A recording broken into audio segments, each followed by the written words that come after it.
The movie doesn't do a very good job of telling you what PK means, but you could infer that PK means he's drunk, but Aamir Khan in this movie doesn't act drunk at any point. No, he's just weird. Yeah. Like, he's an alien, so okay, fish out of water story, got it. But, like, why are you calling him tipsy? Like, if I were to be calling someone tipsy, it would be because they were, like, noticeably intoxicated, right? Like, walking, like, stumbly, tripping over themselves. Not just, like, weird, like, just, like, kind of, like, out of touch with reality is more what it feels like. Yeah. Just like a surreal painting of a person.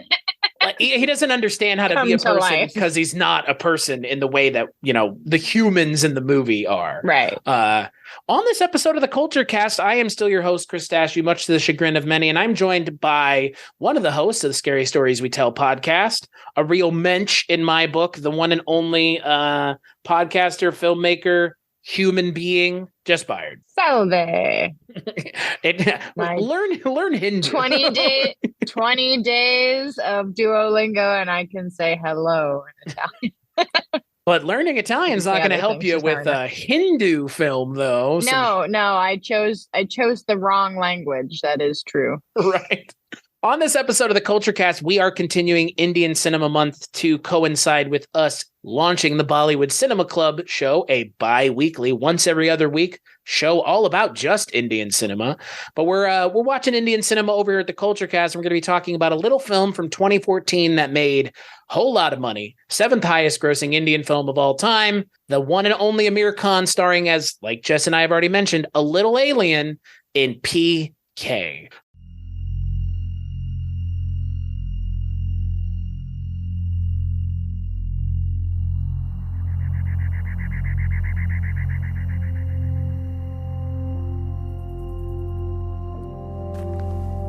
अरे पहचाने नहीं का हमका हैं?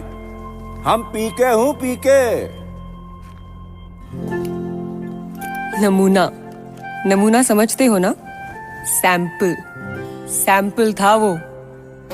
गलतियां सुधारने की आदत थी उसे। हेडलाइट सी आंखें थी और फ्लाइंग सॉसर जैसे कान। उसके सतरंगी कपड़े और उसका अतरंगी डांस। पान देखते ही मुंह में पानी आ जाता था। कहता था शहर के हर ब्रिज पर होते हैं एटीएम, जितने पैसे चाहिए निकाल लो। और हर सुनसान गली में होती है कपड़ों की दुकान, जो पसंद आए पहन लो।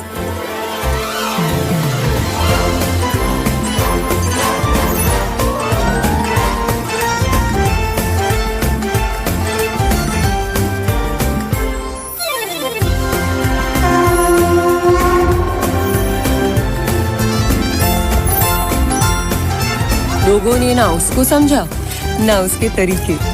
जितना अजीब था वो, उतना ही दिल के करीब था।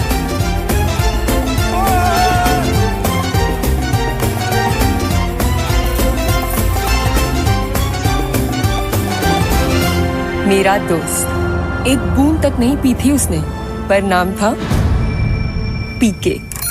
So the film is directed by Rajkumar Hirani, written by Rajkumar Hirani and Althar Joshi. It stars Aamir Khan, Anushka Sharma, and Sushant Singh Rajput, and Boman Irani, for those of you who have seen Three Idiots like I had.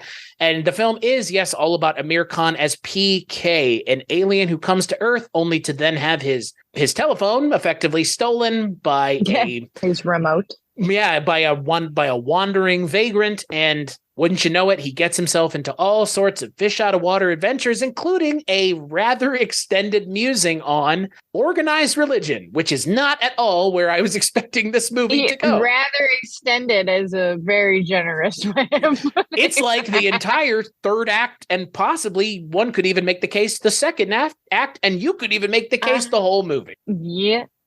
Yeah. So, Jess, tell me a little bit about PK. I thought it was okay. I gotta admit that of the Bollywood cinema that I've watched for this podcast and Kulturecast, other podcasts. I gotta say that this is the first one that I was actually kind of bored with after a while. I enjoyed it, but I don't know. I'll get to specific reasons why as we move on through this, but I will say that it has not been my favorite. It's not to say that it's not good. I appreciate it, but it's just wasn't my favorite. I like yourself, never seen it before. It is readily available on Netflix. We always talk about on the Bollywood Cinema Club podcast where you can find these movies. This is readily available on Netflix. It is 2 hours and 30 minutes. So again, kind of fits the mold of a more standard, typical Indian cinema film. And I was kind of expecting that was going to be your response to the movie, only because this movie is a little like fantastical to the point where stuff that you and I have watched together before, like your reaction and your like analysis and critique of things, like I could kind of tell that this probably wasn't going to be your bag, because it is a little, fantastical reality. It's a little kind of too whimsical for its own good at times. It's a lot. There's a lot of whimsy here. It's very sweet and very cheesy. Almost infantile at times with its like boiling down of like, I appreciate taking like, because in Three Idiots, it's essentially very much a takedown. That movie is in a lot of ways a takedown and kind of a musing on Indian culture in regards to education and expectations. And this is about, cultural lines and religion. I think Three Idiots did that thing better, where they're kind of talking about and having a frank, open dialogue about Indian culture and how expectations are formed and met and people and how that factors into education. I think they were trying to do that here with religion, obviously. I just wonder if this was the right way to go about doing it, because it almost kind of clashes with what the other movie that they're showing us is, because it's a fish out of water story, but then it becomes like a real long, prolonged musing on organized religion and how that affects the lives of the people in it, outside of it, not involved at all. Like I think this was an interesting way to go about it, because you have an alien, which makes sense. He has no frame of reference. He makes it clear he has no frame of reference for religion. He comes from essentially like the planet that Drax comes from in Marvel is kind of what it feels like. They're very like matter of fact. They're very surface level. They can't lie, is what he says at some point. But I feel like this movie is a little too, like you've kind of mentioned, cutesy. And that's, for me, too cutesy. Yeah, for me, it wasn't a terrible issue. Like I could still kind of get on board with it. But there are moments in this movie where I'm just kind of like, it just became very grating for me. And like you said, at times it does feel very infantile, because while it is taking a stance on organized religion, and a stance that I agree with for all intents and purposes, that it is, at one point there's a moment where he takes different people who are different religions and puts them in the clothing of other religions, and just to make the point of, see, anybody can wear these clothes and it doesn't matter what you believe, is still what you believe. And for all intents and purposes, I agree with this message, but it didn't really go to a level that really discussed anything beyond a surface level. Right. And for a 2.5 hour long movie, I'm going to need a bit more, either a bit more exploration and trying to like really push your point like to a really subversive way to make it like really engaging, or I need the characters to be charming and fun and like wanting to be around like the other movies that we've watched, and recently. While yes, there's always a bit of cheese to Bollywood movies, it's a bit more fun and tongue-in-cheek in certain settings. And in this one, it just felt very grating and kind of dumb at some points, where it just felt very... Speaking down to the audience? Yeah, exactly. Or maybe less speaking down to the audience, but assuming that the audience is not going to be able to really process a in-depth, kind of nuanced, complex thought or theory or musing or idea on, like, I would have liked religion. A more philosophical, like I would have liked a more philosophical kind of, let's get some dark humor in here. Let's really, because it's also not very funny. Like, it's not, and I understand like the language barrier and everything can definitely be, at least for me, can be something, because like for me, when I'm listening to something that's supposed to be funny, a lot of it is in delivery, right? You know, at Right. least from Westerner standpoint, a lot of how you make something funny is in the way that you deliver it with cadence and things like that, and specific word choice. Where sure, if I'm watching a movie and where I'm reading subtitles that are not obviously exactly what they're saying because it's just translation directly, I can understand it's not going to land as much. But given the fact that we have watched other movies that are still within the, you know, romantic comedy realm and that have had actual legitimate funny moments where I'm actually laughing at them, I don't feel like that barrier is enough to like stand on as a reason why, like, oh, I just didn't, you know, get it because of that. It's like, I just, again, it felt very juvenile. Well, and, you know, I don't think not focusing on religion would have changed the juvenile nature of the movie. I think the juvenile nature of the movie is intentional, obviously, like the juvenile performance from Aamir Khan, because it, you know, it even to the point where they're doing the dance, they're doing like the Chaplin dance at one point. They're doing a Charlie Chaplin dance. Like, it's very apparent what they wanted out of this movie, because half of the time Aamir Khan's not even talking. It's very much like a silent performance. Like, he's emoting, he's doing a lot with his face and his body. Yeah, he's vamping. Yeah, like big time. And like, I'm here for that big time. I love Aamir Khan. Sure. I think he's fantastic, but they don't give him a lot to do, really. They're just like, don't give him anyone really funny, great to play off of. Well, let's talk about the love angle in this movie. So Anushka Sharma plays Jagu, who is a woman that we're introduced to at the beginning of the movie, and she meets Sarfaraz, who is her boyfriend, but he's Pakistani and she's Indian, you know, Hindu, Muslim, can't get along, won't get along. Their families won't, not them. They get along just fine. So one day they, you know, she says, I'm dating this guy who's Pakistani. Her family says, nope, you're not. They bring in His Holiness, who is a holy man who the family believes in essentially implicitly, at least the father does. And he says he's going to leave you. He's going to betray you. She goes to get married the next day. He doesn't show up. She gets a note saying our families don't get along, so we shouldn't get married. And she leaves, goes back to India. That's where the movie kind of actually finally starts, is what it feels like. You could take all of her characters' romance stuff out of this movie, and I think you would have a much more interesting movie that I get why the movie, because she's also a journalist, right? But she's also, need to mention that, is she in love with the alien? Like, I don't understand the dynamic. I don't know, man. I realize that that's what the movie, like, for all intents and purposes, and you know, for how a romantic comedy script beat outline would go. Yes, the movie wants us to think that they are, you know, at some point they would be together because they have a song together. They have a song together, and they're, for all intents, the man and woman, you know, we'll say man lightly, but he's an alien, but he's man-shaped. That's fair. The man and woman in the romantic comedy, that yes, they would be love interests. And they have a song, they have that whole song about how love is the love is a waste of time, and, you know, I'm fine with wasting my time. So yeah, definitely that's the love interest. But she's annoying. She's an annoying love interest. She is absolutely like top tier, one of the, like, the stereotypes of like what I dislike in romantic comedy protagonists, where they're just very exaggerated and boisterous, but not particularly deep as a character, like beyond just what they want.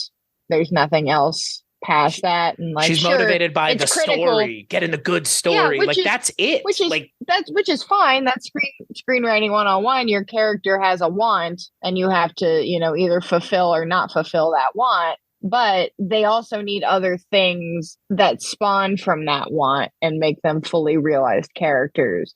And she just is not. And he, as the alien, you know, like you said, he's kind of the blank slate that everybody else is kind of, you know, bouncing off of, because his character's literally absorbing information. Right. Like, by just holding hands, like not talking, not anything, you know. And now he is talking, but, you know, for the most part, like we said, he's just vamping on camera. which is fun and it's great. And he's, got a very, distinctive look about him in this movie. But in order for that to work, you need to have these other characters be more interesting and complex and have more needs and wants than basic level things. Otherwise, it feels very stale and stiff. And that's what it felt for me. No, I can totally see that, because there's also not a lot of chemistry, and I think that's why that's why you're asking, like, are they love interests, right? Because there's really no chemistry between. Not really. No, there is no chemistry. Yeah,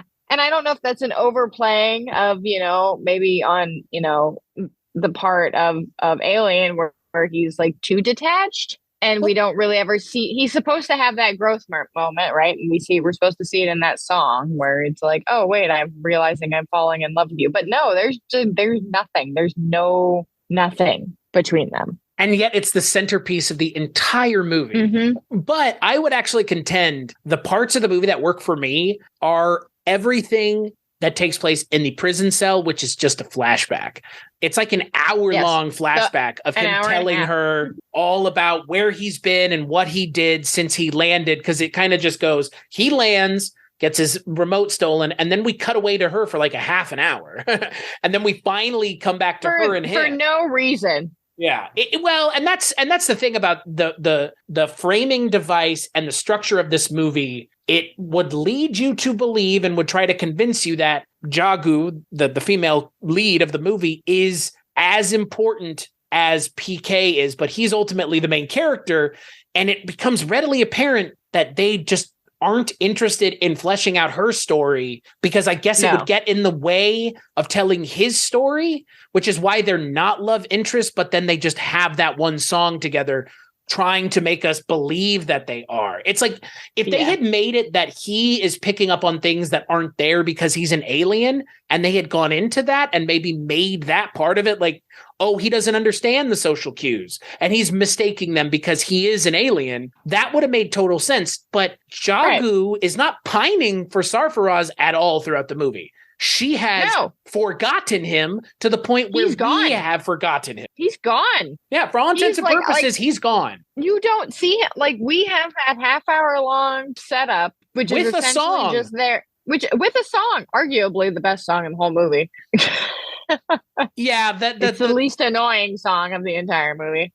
I think the song and the songs in the movie are okay, but I think you're right. I think that's probably the best they're one. Okay, and they come in, they're not very well peppered in. They kind of come out of weird places and don't feel as like seamless as other sequences. Organically integrated into the movie. It's like all of a sudden you can kind of see everything. You can kind of see the extras coming. For a song now. Yeah, the extras are coming in from stage left and stage right, and here they are. And now here comes the song. Strange. Yeah, it feels very strange. But yeah, arguably the best song in the movie is that first song with Safraz, and that. All that does is essentially all that's used from what we see, what we learn as we watch the rest of the movie, is that exists purely to set up that it comes from this family who's very, who's extremely into their religion. And so much so that they're upset that she wants to marry somebody who's Pakistani. And it's just to establish that conflict there that she's gonna, that she has with her parents. And that's it. That is her whole crux for the whole rest of the movie, is just to get back at His Holiness and her parents for effectively ruining this relationship. So she thinks.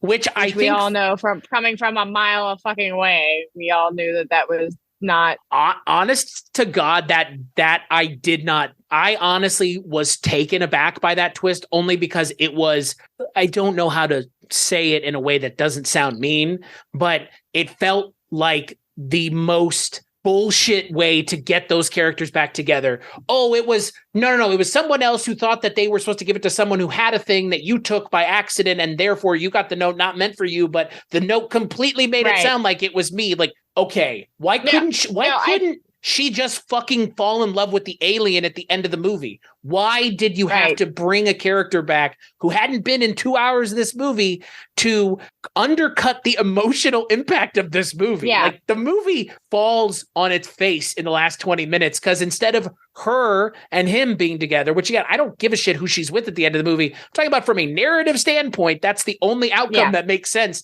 And they have to jump through so many hoops and do so many low limbo passes to make sense out of a scene that I didn't think there was anything going on. I assumed that it would be a situation in where, okay, the note wasn't, like, or that he essentially would learn the error of his ways, right? Like that he would just have this epiphany and at the end of the movie come back and be like, oh, I'm so sorry, because it fits in with the theme of the movie of, recognizing differences and understanding that we're still just regular people despite these different belief systems. Like, we're all just the same people. So I just assumed that it would just be like some convenient, I realized the error of my ways. Or I saw you on TV or something. I saw you on TV. Yeah, I saw you on TV with this guy. And, you really seemed like you found yourself. And that really started to make me think and and blah, blah, blah. But to make it that this, like you said, this whole series of hoops to jump through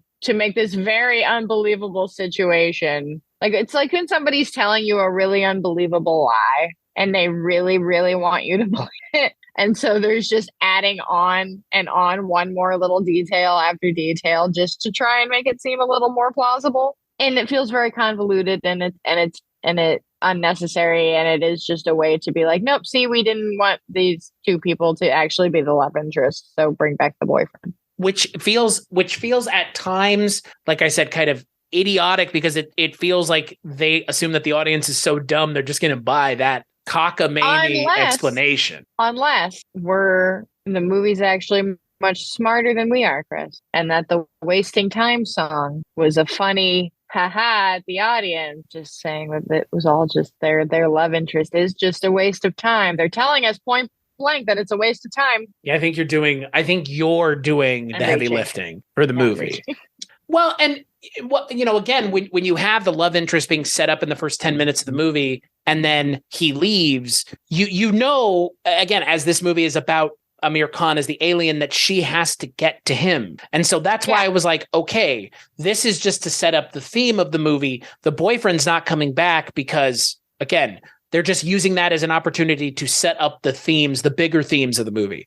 And in the scene at the end of the movie where they're having this kind of big discussion between PK and His Holiness, as he's called, all of a sudden it's like, well, you ruined my relationship with my boyfriend. And they have the scene before where he touches her hand and he sees this boyfriend. It really is just like, why second guess yourself? Because all it feels like, realistically, if you ask me, is they did it so that they could have a sequel. Yeah. I mean, Aamir Khan comes back at the end of the movie with Ranbir Kapoor in a cameo as the other alien that he's there with. But all I could think to myself was, okay, so they're going to make another one. And that's why he couldn't fall in love with her, because then where do you go from there? Like, what are the stakes then? Like, for the next movie, there are no stakes for the next movie. She gets kidnapped. Yeah. The easiest way to do it, though, is to just not have them be together at the end. So the next movie is who knows about what he meets PK and some other. Yeah. Somebody that she knows or something. I mean, again, when it comes to Indian romantic comedies, especially Hindi ones, like, they tend to be kind of comedy is a popular genre. Well, and they tend to be like Shakespearean too, like they're connected. So in the sequel, it would be like her sister or something, and she would be connected to Jagu in some way or something, where it feels like all very connected and all very kind of fated to happen. But no, instead it's like we have to preserve the opportunity for a sequel by undercutting our entire movie's emotional climax by going, well, he learned to lie. Like, okay, movie, fuck you. Okay. Like, yeah, like fuck you, movie. I'm not that stupid, and neither is most of the audience. And also, I don't want him to learn how to lie. That's kind of not great. Like, he gave us something and we gave him something. Like, really? He taught you to love. That we gave them chicken pox kind of way. Like, that's... Yeah. well, the natives gave us corn and we gave them smallpox. Like, that doesn't seem like a fair trade. No, like he told us how to unconditionally love each other and like understand and just, be honest with each other. And we said, nah, you need to learn how to lie and manipulate people. So you can go destroy your alien culture. Can go yeah. Because what happens when the guy who knows how to lie goes to the planet where no one does? Then you've just become that Ricky Gervais movie. Done. Yeah. Yeah. Next movie is PK, dictator. Like PK, alien fascist. Like we did the Charlie Chaplin thing this movie. Well, you can do a different Charlie Chaplin in the next movie. Yeah. PK, the great dictator. Yeah. He shows up at the end of this movie. He's just like in full armor. He's like, all right, I'm here to subjugate these clowns. Like, you taught me how to lie, motherfuckers. Well, and that's such a weird message to leave. Right. That's what I'm saying. It's a weird way to leave your movie where it's like, but sometimes lying is okay. Is that what it's saying? Sure. I guess. Know. Well, the whole thing is like he is okay with her knowing that he loves her, but not saying it. And like, okay, so that honestly undercuts everything because he touched her hand, which means he would know whether or not she loved him, which she didn't then? I guess not, because if she did, then he would know that and he loved her, so then he would have not a reason to say it. Or was it just because she loved somebody else? That's what because she could love both of them. Knowing what we end up finding out. No, this is monogamous world, not polyamorous. But why would she still love someone else that like broke her heart and she spent it's so. What? It's just it feels weird to bring back this wayward boyfriend in the third act. Yeah, I know. And then it's like, but he didn't. It's like, okay, movie. It's all reversed the second she learns that information. Like, oh, all those feelings are done. And PK is just like, well, fuck me then, I guess. Well, fine, I'll just go. I had a really hard time here, folks. I didn't ask to come here. I didn't want to stay on Earth for however long I've been here. Stole my remote, and then I had to go through all these stupid religions. You people are dumb. So let's talk about that. Let's talk about the whole religious angle. So about a third of the way into the movie, we have this kind of flashback where PK is telling Jagu all about like why he's doing what he's doing, because she runs into him and he's posting these God is missing leaflets and come find me at a well, literally find me at a well. And she's like, why are you looking for God? And so he tells her, everyone kept telling him to ask God to find your remote and God will help you. And so he went and obviously doesn't understand that, God doesn't exist. And so he's having to deal with the ramifications of not understanding a belief system. God doesn't work that way. Right. Is what we'll say. And so he gets on this tear about the people on Earth that are supposedly talking to God are getting a wrong number and they're misunderstanding or, misrepresenting God, or in His Holiness's case, completely fabricating the God that he's talking to in his own image. I think it's interesting. This movie is not the movie to do it in, though, right? No. We need it. The tone of this movie and what we're trying to talk about here, it has to be able to be pushed to a stronger level than it is. And I mean, look, I'm also looking at this through like our, Western eyes. I don't know how talking about religion in movies goes, in other places necessarily. Not well. This movie was rather controversial when it came out, as one could assume, because it, quote, hurt religious sentiments, unquote. Right. So maybe, who am I to say that it's not pushing enough, of the envelope. But for me personally, it doesn't really push too far. It doesn't push far enough to say anything truly, astounding, because it is just kind of saying like, yeah, everybody's, we're all just people. As different as we all are, we're all the same. Exactly, which is not a new sentiment. It's not nothing. It's nothing. It's not even a clever sentiment. No. And I mean, like, you want to really talk about how like differences in religion, like, fucking destroy people. Like, yeah, you kind of touched upon it right at the beginning of the movie where that girl, Jagu's parents are like, I'm not gonna fucking talk to you. I mean, hell, in the last movie that we watched together, Oh, you gotta K3G? fucking get disowned from your family for fucking decades. Like, that's a big message on that shit. But this, it never pushes, it never goes there. There's never any real conflict behind it. Like, her dad gets mad, but it's always in kind of a play, but it's played for a joke. There's nothing real. There doesn't feel like any real stakes or consequences to this, differences of religion that do ultimately result in very big consequences. Right. So it feels like it, again, too cutesy for what it's trying to talk about, in my opinion. It doesn't push it hard enough.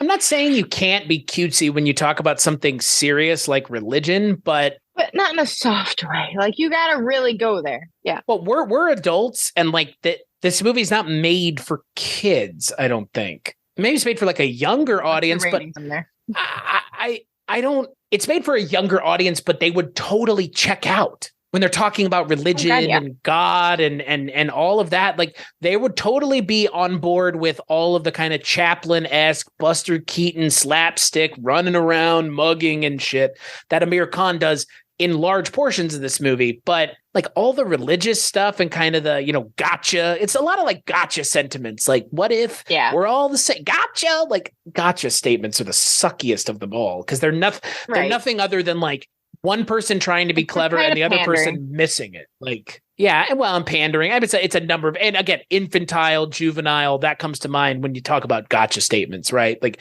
they're gotcha statements, but they hold very little water outside of being just kind of like a throwaway. Oh, gotcha. And then move on. Like, all right. Yeah. I just conversation enders. Yeah. Right. Pretty much. Yeah. That's what they should be called. Like, all right, I'm done. Like, we're good here. Well, it is what it is. Right. Okay. I would really have a hard time believing that a younger audience would be into the second and third act of this movie. But the first act has a lot of really good kind of physical comedy with Aamir Khan. The first act is the best part of the movie, in my opinion. It is the most, it's the most fun. It's the most engaging. Aamir Khan is great. I don't particularly like the music in this movie, and I will say that part, at least a good part of that is there really isn't a whole lot. But there is, Jess. There's that one musical cue that they use every time he shows up that is like, it's like they got it out of, they went into an archive of the most obnoxious music possible and were just like, what can we find that's annoying and anachronistic and doesn't work in our movie made in 2014? Oh, I don't know. Something from a Fleischer cartoon from the fucking 20s. Like, but not good, mind you. Like, thinking about it makes me angry. Like, that's one of the things in this movie that is such a weird choice and such a ever present, constantly reinforced. It's just like the same three notes, just it's like Benny Hill slowed down. Like, there is no place in a movie like this. Okay, but what I meant by music is I meant more so like, musical numbers as are, often in these movies, but there's really not a lot of them in this movie. And like I said, I'm not real unhappy about that because the ones that are in there, I'm not really all that crazy about. They're just okay. They're fine. And the one about love is a waste of time, ends up really not mattering because it's ultimately a hollow. Yeah, it's a hollow song because it is exactly. It is the waste of time that it is claiming to be. Yeah. And I mean, hey, like I said, maybe the movie is telling that's the foreshadowing is that, yep, this is going to go nowhere. I think you're really doing the heavy lifting for the movie. And it's really unfortunate that the second and third act of this movie get really kind of bogged down in this pseudo-religious, serious debate about religion and organized religion. And it's less even about religion and more specifically about organized religion and the organizers of said religion. But I just wish it had been an entire movie of just Aamir Khan doing his best Buster Keaton, Charlie Chaplin, Mr. Bean, because this is really Mr. Bean-esque in a way that most things aren't. and a Pee-wee. Yeah. He gives us strong Pee-wee man-child vibes. Yeah. Yes, exactly. Just man-child. Very buff man-child. Very, very good looking man-child. Yeah. He's Yep. The initial shot of this movie is Aamir Khan walking out of the fog naked. So, and you see Aamir Khan's booty in full display. So much to the point that the poster of this movie was him naked standing on the train track, which they got sued for and taken all the way to the Indian Supreme Court about because of it being possibly indecent. So, wow. Yeah. So that maybe answers some of your questions about the level of conservatism and how conservative the Indian culture can be. Obviously, I mean, just like our culture, there are pockets of conservatism, but I think Indian culture, at least my perception, has more sway there. It's very conservative, you know? Yeah. But again, like that kind of feels like it should have been something that the movie took to task. Like it feels like it's taking it to task by talking about religion and using religion as kind of the thing that they talk about all the things through. But I think it would have been more interesting to just have it be more a musing on kind of the weird anachronisms and idiosyncrasies of Indian life as a whole, less like just religion. Right. And like, I understand going for the religious angle, as you know, there's a billion people in India. And there's plenty of stuff to be mined. Like there's a ton of different practicing religions within India. And it's also, and you know, very, very much a part of their culture in a way that our religion is not even part of our culture here. Generally, our religions are, even the most conservative of our religious, you know, people here are not as devout as certain sects elsewhere. But again, it just feels too cute. It just feels like there's no real stakes or concept. I think like my issue is that nothing ever really truly feels at stake in this movie. And when they're talking about a subject and they're trying to make a stance on a subject that does have very serious consequences in the real world. And in the movie, which is one of the weirder fucking things that happens in this movie. Yeah. But for our main characters, for the most part, especially like for the good first half of, you know, first act and a half of this movie, there's really nothing to worry about. Right. At all. Because the first part of the first hour of the movie is a flashback, which arguably, yes, is the best part of the movie. But we know that it's leading up to where we are right now when the flashback starts. And after that, there's still really nothing to worry about. Like, it's just all very what are the stakes, really? Like, yeah, there's no real consequences. Well, and if he gets stranded on Earth, so what? Like, he's been stranded on Earth for a while since like when we pick up. Right. Not like a long time, but like a long enough time. Right. Long enough to meet people, become friends, learn the language. Like, honestly, frankly, the movie probably takes a turn when he starts talking, which is just so terrible to really say. But the way that they wrote his character, the moment, because he is talking in the beginning of the movie only because, again, we're seeing him.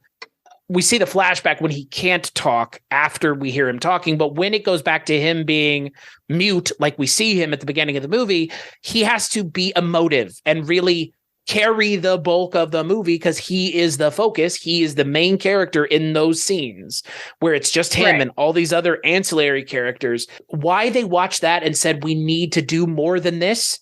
We need to really like go into a more kind of cerebral direction, which is really, it decides to like be this like kind of, again, thought-provoking discussion on religion as a whole. And not really like, not even like religions, just how we as humans deal with religion is more, because like, again, it's not even really about one religion, more just practicers of proselytizing almost. Yeah. And everything where he's just being mute and not talking is so fun because, again, you really get to see what Aamir Khan can do as a performer.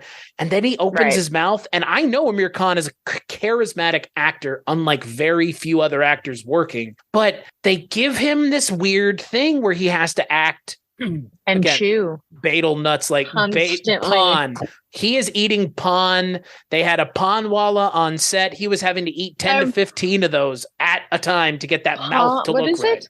It's it's called pon. So it's like a leaf that they wrap around like lime, or it's a betel leaf that they wrap around a nut called the betel nut. And when you chew it, it's kind of gives you a buzz. Okay. Yeah, but it's like a leaf wrapped around nuts, like betel nuts, and you put it in your mouth and you chew on it, and the leaf is what turns your mouth green.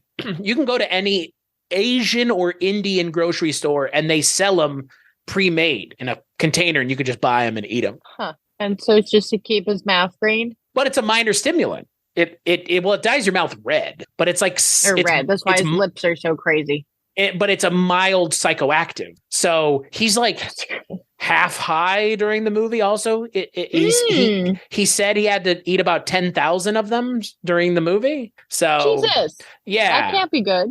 No. So I again, like it's weird. Like there are these things that they do in this movie where they kind of are, making interesting choices, like having him eating pon the entire movie, but then they just have him act kind of dumb. Like in Three Idiots, the character that he plays in that movie is very similar to this one. But in that one, it's like he's so smart that he's detached from reality, and he kind of doesn't see a place for himself in the world because he kind of always feels like he's not part of it. He's like removed from it. And this was like the literal way of doing it is he's not from our planet.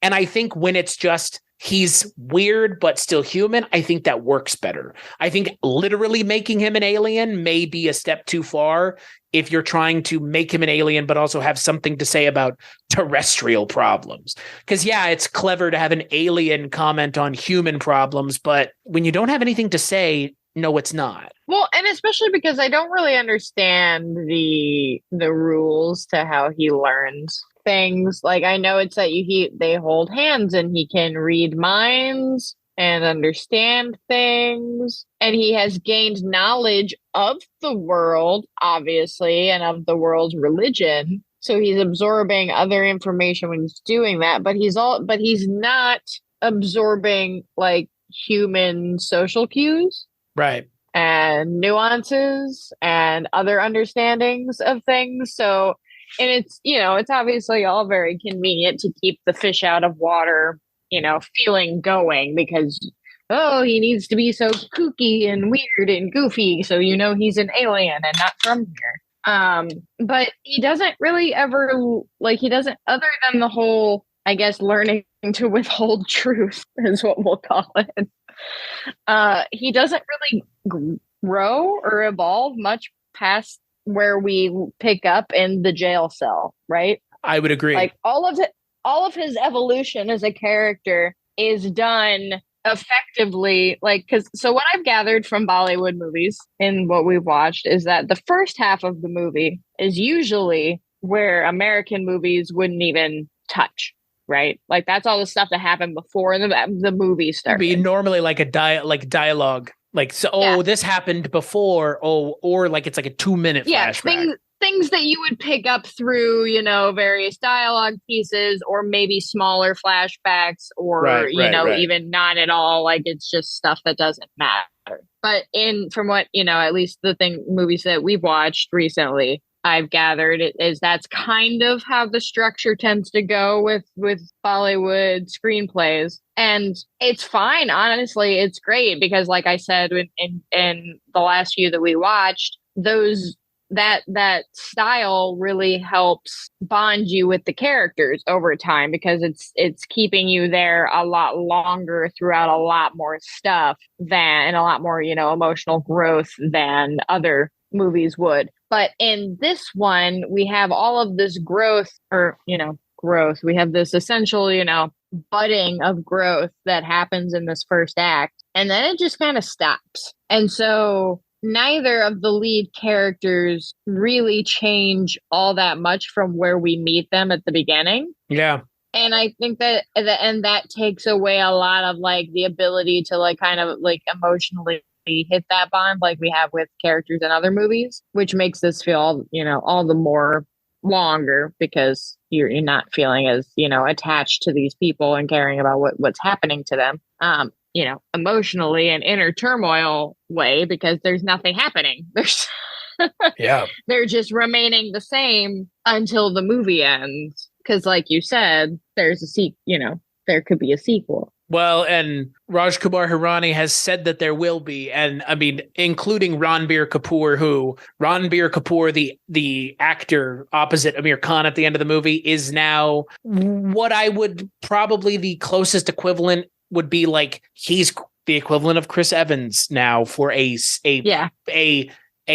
cinematic universe that they have been creating in India from the Brahmastra movies. He's like the centerpiece of that entire universe. Ranbir Kapoor and his character. So he's like a big deal now too. So I mean, he was a big deal then, but not as much as he is now, given kind of the success of that movie. But I don't even know if there's like a sequel. Well, the director has said it's going to happen with him and with Aamir Khan and Ranbir Kapoor, which would be interesting, but I don't know if that story is interesting. Like maybe it is, but I don't want them to make another movie where it's about like skewering something and doing it really poorly, because Three Idiots showed that they could do it in an entertaining way. That's why I was really disappointed when Boman Irani, who's in this movie as Jagu's boss, the guy who's constantly wearing like running pants, he plays a massive part in Three Idiots. He is the professor who is kind of annoyed with Aamir Khan's character, who's kind of, again, he's so smart that he can't learn in a traditional way type thing, and he butts heads with this professor. And he's really great in that movie. And he's like one of the emotional kind of pillars of that movie. And the fact that he's in this movie to just stand around is like, it's just so weird to me that they have people in this movie that they give nothing to do, who I know are great actors and other things. And then they have actors in this movie that they watch do great things, and then they decide to strip those fun things out of their performance 2/3 of the way through the movie. Like Aamir Khan in the later half of this movie, it's not that he's bad. It's just, it's not as entertaining because he's not being given as much fun things to do. He's just being saddled with like a lot of gotcha dialogue. Yeah. And then a bomb explodes. Which was just like, so his friend that he meets, who helps him learn Bhojpuri, who helps him get to Delhi, that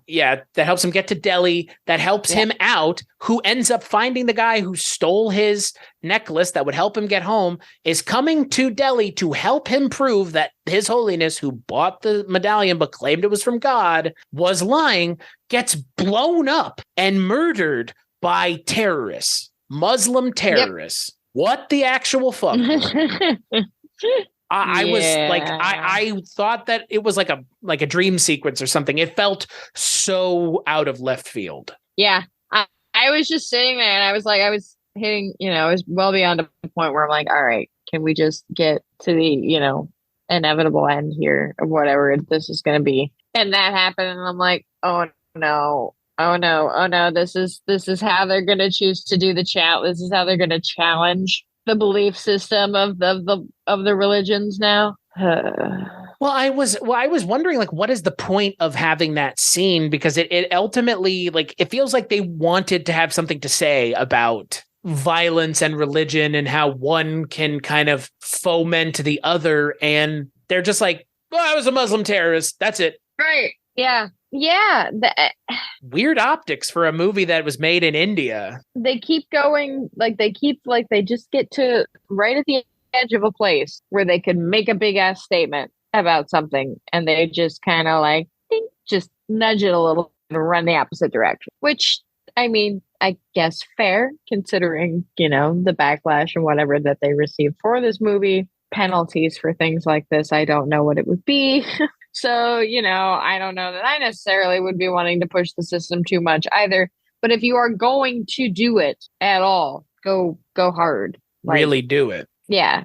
Yeah. Again, there's a good performance by Aamir Khan in this movie. I think that is obviously the reason anyone should go out of their way to watch this movie. I think it's the Aamir Khan absolutely. Performance. He's charming as hell. He's fantastic. Sure. But you know what? He's fantastic in everything. If it were just about him. Yeah. Oh, honestly, I'd be down. What I think would have been the better, more charming, more fun, and more thoughtful approach, if we wanted to kind of take like a more thinking, philosophical approach to this plot, would just to have done the first half of the movie as the movie. and introduce so that would effectively be he gets to Earth, and then what happens, his remote gets taken away, and then he begins his journey learning about all these religions and seeing all the differences and similarities and coming to the conclusions that he comes to. We could meet a whole lot of really interesting characters throughout all of those religions,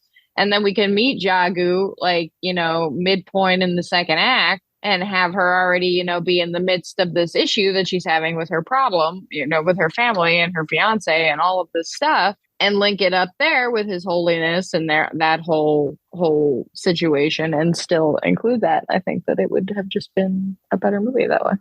Well, it just, the character of Jagu ends up being such a non-character, and she ends up getting, in my mind, written out of the climax of the movie by the movie. The movie effectively says, like, she's no longer an important character because PK has made the decision that she is not, worth staying around for. And he wants to, like she said, walk away and let her go, and love will go and whatever. Like, if they make a sequel, I hope to God it has nothing to do with her. What is left to be told on her story other than, oh, hey, remember me? I knew you last time you were here. But other than that, like, their story is done, and their story ends up feeling like it, like you mentioned with your kind of rejiggering of the script. If they had made her less of the focus and made the person who should have been the focus, the person who's on the poster, doesn't even share a poster with her.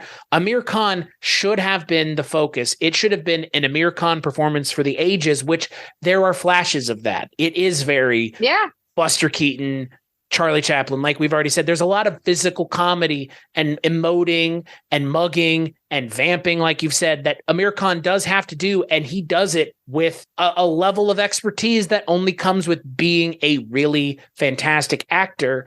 But the movie, for whatever reason, doesn't think that that's enough, which, again, maybe if we watch that version of the movie, it wouldn't be enough. But this is too much of something that I was not really interested in, at least the way this movie was talking about it and the way this movie wanted to have the conversation with us as an audience. And like you said, maybe it is a cultural differences are exacerbating the problem, but I can't write it off as all that. I think the director made the movie he wanted to make, and it was an immensely successful movie. But I think that what they're talking about is, like we've mentioned, it's just such a goo goo gaga baby version of talking about it. It's like, man, nothing else. Like, there was no other way to address this, or at least play down the religious angle of it. Look, I love having a good religious conversation with someone as much as the next person, but to go, we're all the same because we don't have a label on us, and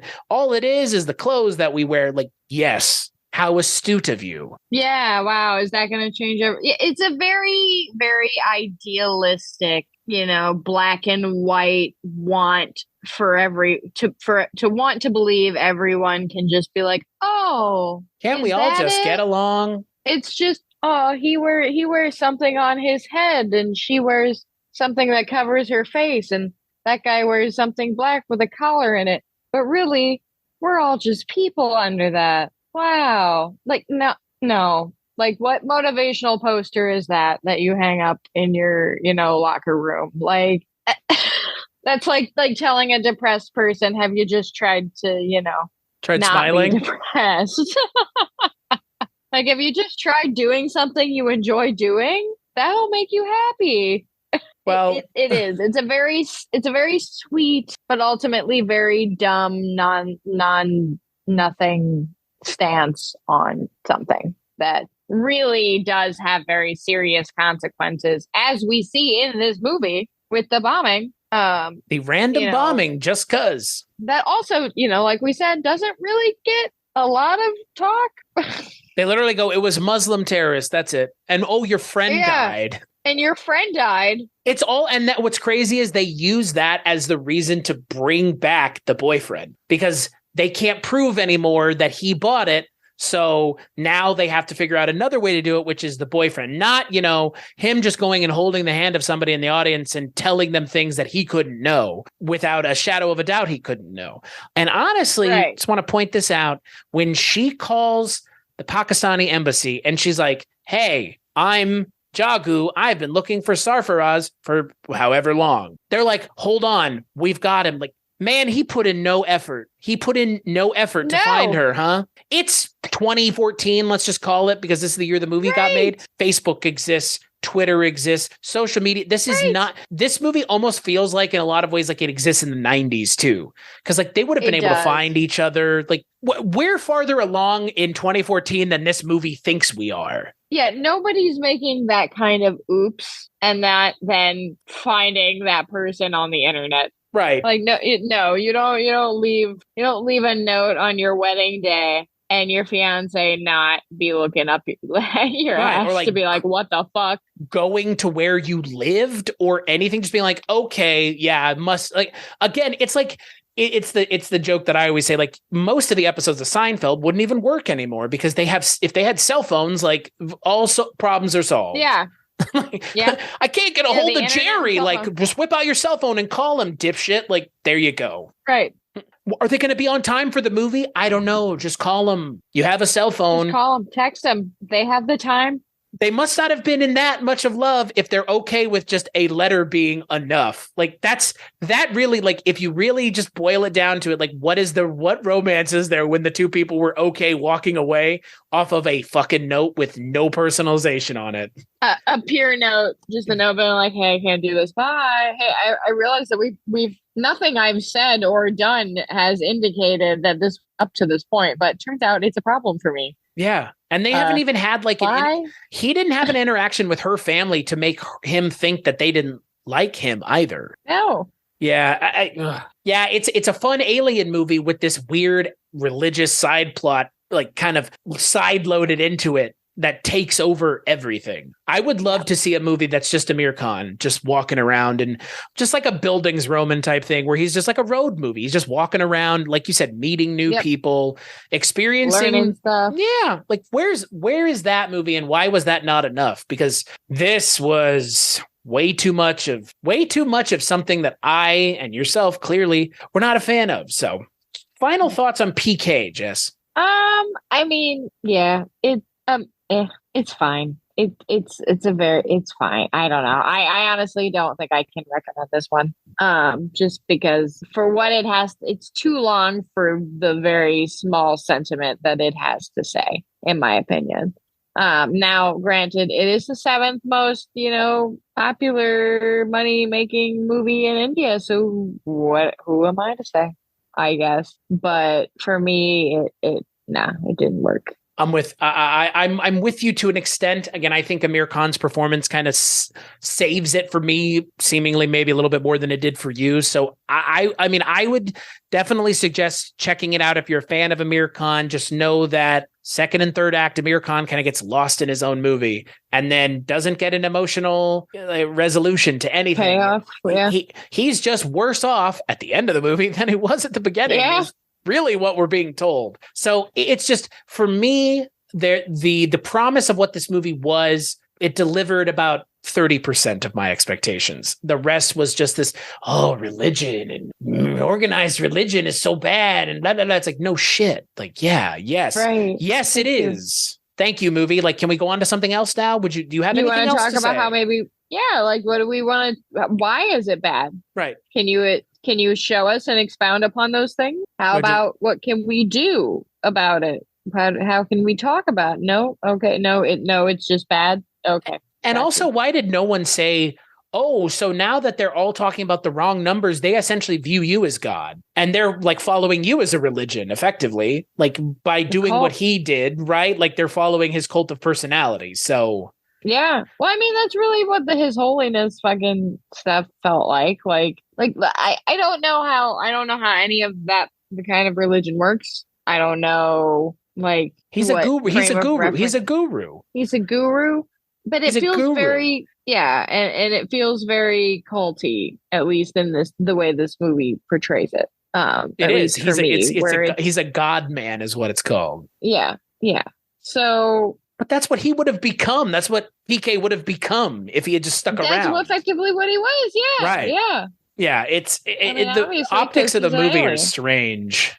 It's it doesn't know quite what point it wants to land on. And look, I get that also might be a part of the controversy where it couldn't ever maybe it never outright could have said something so overtly negative. So it kind of had to dance around a little bit. Yeah. In order to not get some really, really, terrible, terrible backlash. But again, if I'm just feel like if you're going to talk about it and do it, just go all the way. Yeah, don't tiptoe around it, because we can tell you're tiptoeing, and it's apparent, I think, is the best way of putting it. It's like it's readily apparent to me that they were concerned about doing any sort of like deep, subversive, even religious kind of criticism or analysis. So on that note, we'll take a break and we'll play a preview for the next Culture Cast of Indian Cinema Month.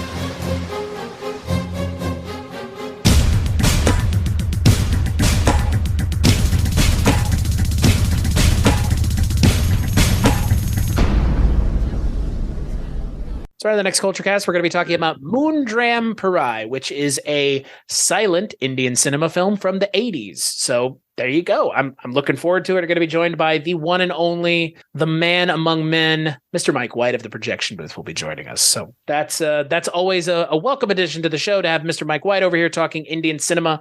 Until then, Jess, where could people find you on the internet if they wanted to find you? You can find me on Instagram at writer Jess Byard. Pretty much everything I'm doing works its way over there in some capacity. What about you, Chris? As for me, weirdingwaymedia.com is where you can find this show, the Bollywood Cinema Club, which is the show that this show and subject material more or less spawned, along with the aforementioned Projection Booth, Father Malone's Astounding Tales of the Public Domain, a soon-coming music podcast. There's all kinds of stuff, and you can find it all over at weirdingwaymedia.com. As for this show, culturecast.com, patreon.com/culturecast, all the cool places that you can go to donate financially, but to do non-financial things, just head on over to iTunes and Spotify, like, rate, and review the show. That's all you got to do. It doesn't cost anything, just costs your time, which maybe it's more valuable to you than money it is for me.